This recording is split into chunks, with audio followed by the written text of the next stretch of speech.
پشتی بانک آشتی و جواک دموکراتیک مجلس جنان آپارتیا و کویا گلان و دموکراسیه به پارتیین سیاسی کومله و به دردورین کو تکوشین جنان دکن را جویان.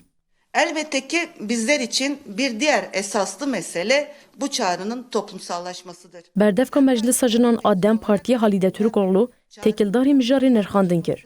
Halide Türkoğlu diyar kir ku di pêvejû aştiyê de davakirina civaka demokratîk de di azadî û di têkuşîna vekeviyê de rola jinê giring e. Di meclisê de têkuşîna li hemberî serdestiya mêran, şêvra jinan û siyaseta aştiyê zimanê aştiyê gotûbêj kir. Bi salan ezmûnên hewldanên tevgera jinên Kurd û tevgera jinên li Tirkiyê ji bo aştî heye. Şerebêna ber di pêvejûya pevçûnan de, di rewşên tundiyê de têne bahev û ezmûnê wan arêxistina li kulanan heye.